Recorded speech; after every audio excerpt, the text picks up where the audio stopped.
I woke up as the maids drew the curtains and I could hear the sound of birds singing.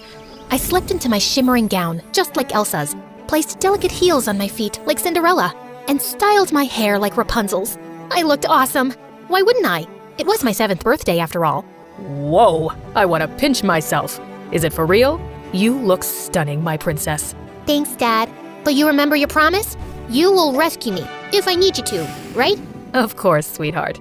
Hi, I'm Olivia, the princess of a small country in Europe.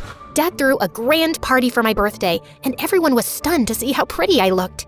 Oh my God, the princess came straight from heaven. You light up the room with your beauty. The party was great, but then the son of a duke started boring me with how awesome his new school was. He went on, and all I wanted to do was return to my baggy jeans and hoodie and continue playing Minecraft. So I gave Dad a signal, our secret signal. I coughed once and then rubbed my nose, and just like that, Dad came to my rescue. The princess needs her rest, don't you, darling? Yeah, I do need it. Real bad. Yep, my dad was the best. He spoiled me rotten, and for him, my happiness was everything. My aunt asked him why he spoiled me, and he had the best reply. I'm her father, not just her king. Olivia is strong and wise, and her life is her own to decide. I only want her to be happy. Growing up, I felt like I was different from other princesses. I mean, how many princesses do you know who got to go to a normal school, stay up late playing video games, feed their pets, and give them baths? I could go out and play with kids and just be myself. I loved to live a simple life, just like everyone else. I remember one time I begged Dad to take me to the circus in town. Oh, honey, I could bring them to the palace. You don't need to go there. No, Dad. You know I want to go like everyone else, and I want you to come with me. Dad wasn't too sure about it, so I suggested we get a little creative and disguise ourselves to throw off the paparazzi. It was so worth it. Oh, girl, that's really fun. Yeah, I told you so. Okay, now say hooray! All of a sudden, I had terrible hiccups, which worried Dad, so I told him I was fine and went outside for some fresh air. As I walked around, I heard cries and rushed towards the tent to find people trying to train a monkey. Hey, you just stop it! How cruel! You can't do this to this poor baby! Ho, ordering us? Who do you think you are? Some princess? Show off, kid. I ran away not because I was scared, but because I wanted Dad to know about it, and later, he dealt with it. But I remained upset for days, just imagining how that poor animal must have felt. One day, I heard some kids playing in my garden. When I went to check, I learned they were twins, Sophia and Ted. Their parents were friends of Dad's, and he promised to take care of them now that they had lost everything. The twins and I got along great. Ted was so much like me, we had all the same interests, and he was so gentle with animals, which I loved. Sophia was also sweet, and when we first met, we started talking like old friends. But gosh, she had this royal attitude that I just couldn't get with. Guys, I'm going on a tree planting campaign. Would you join me? It's gonna be so much fun. No thank you. I don't want to get my hands dirty.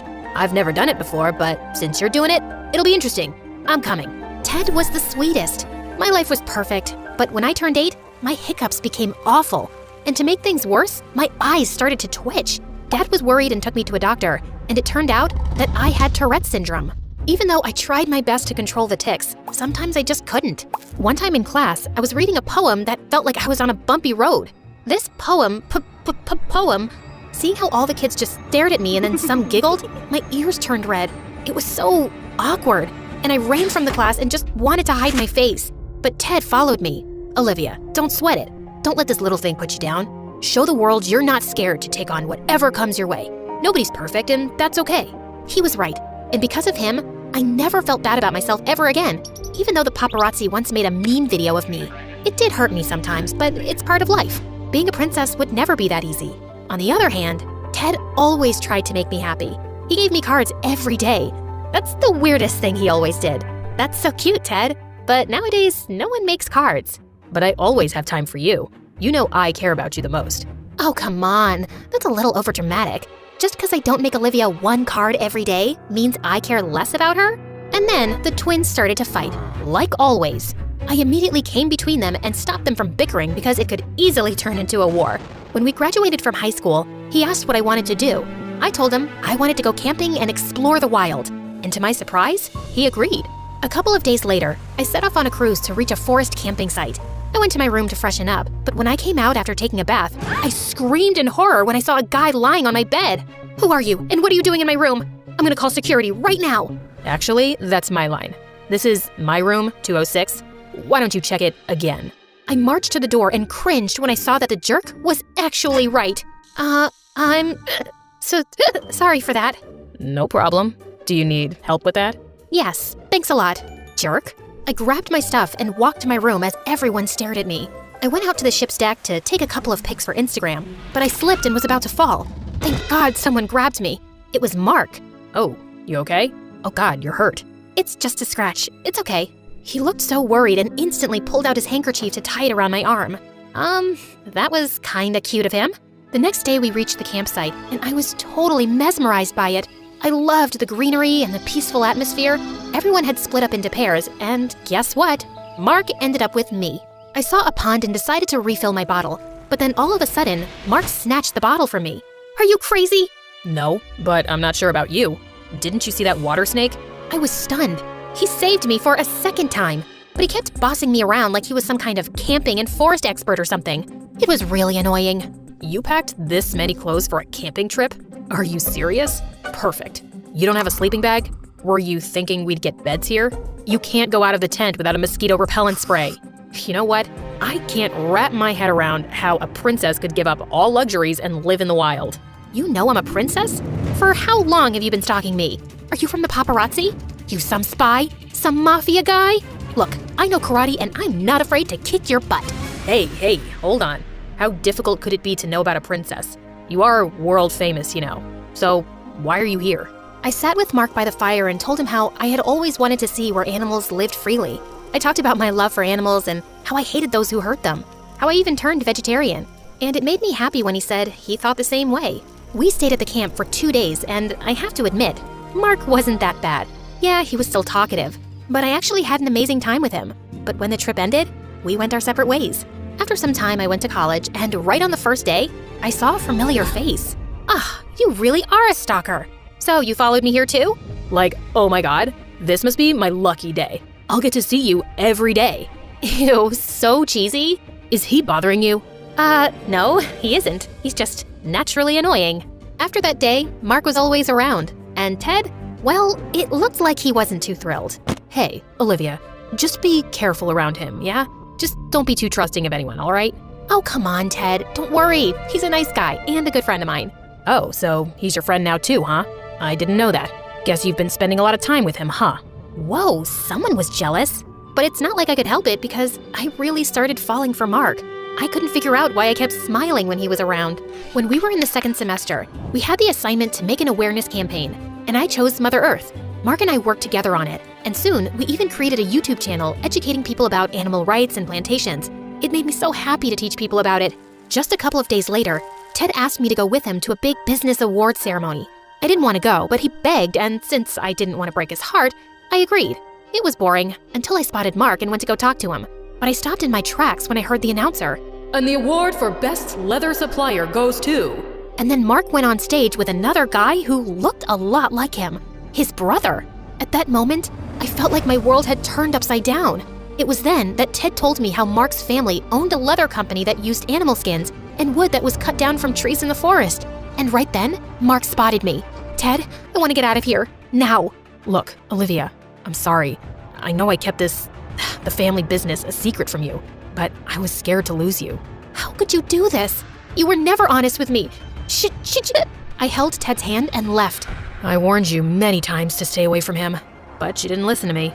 But don't worry, I'm always here for you. I'll never hurt you. He was right. It was me who acted stupidly and trusted Mark.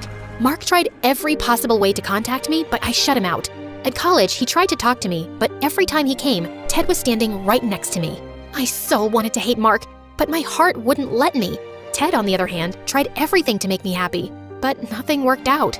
Sometime later, Sophia and Ted made a plan for a family holiday in France, and right outside the Eiffel Tower, Ted suddenly got down on his knees and proposed to me with a ring.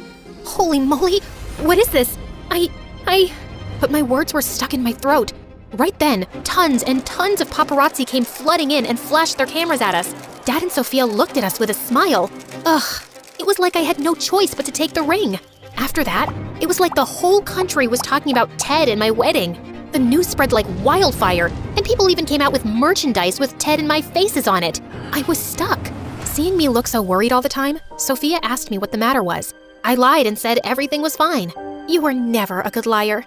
Olivia, it's not Mark, is it? What? No. Maybe. Actually, yes. I can't get him out of my mind. Does it mean that you don't love Ted? Then why did you take the ring? But before I could answer, Ted entered. A couple of days later, we had a Christmas celebration at our palace, and when I went downstairs, I was shocked to see a familiar face. Mark. Apparently, he was Sophia's guest. With Mark and Ted both there, it was getting tense. So I ran to the garden to get some fresh air. And that's when I heard Mark. Olivia, can we talk? Look, I am so sorry. I should have told you everything earlier.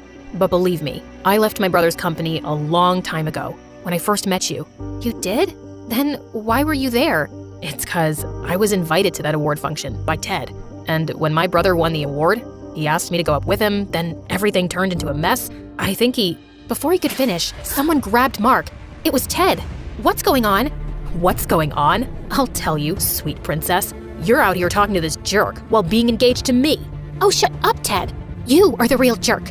All this time, I thought Olivia liked you. But now I know she doesn't. I can't just stay quiet. Olivia, Ted wants to marry you just so he can be the next king.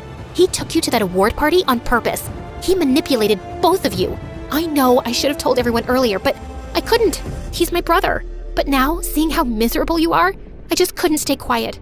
I'm sorry, Olivia. How could you? I did nothing wrong. You are a royal. You should marry a royal. You could at least be a little thankful after how much I did for you. Everything you wanted, I did, even if I hated it. I even touched those ugly pets of yours. Yuck. That did it. Nobody calls my pets ugly. I gave Ted a much-deserved slap. And the next thing I knew, the guards took him away. Apparently, Dad had seen everything. As everyone went back inside the palace, Mark and I stayed outside. Now that I knew everything, I had so much to say to him. I had to apologize. But before I could even say a word, he came up to me. So, princess, we are standing under a mistletoe. You know what that means? Yeah. He kissed me, and I knew in my heart that I would get my happily ever after with Mark.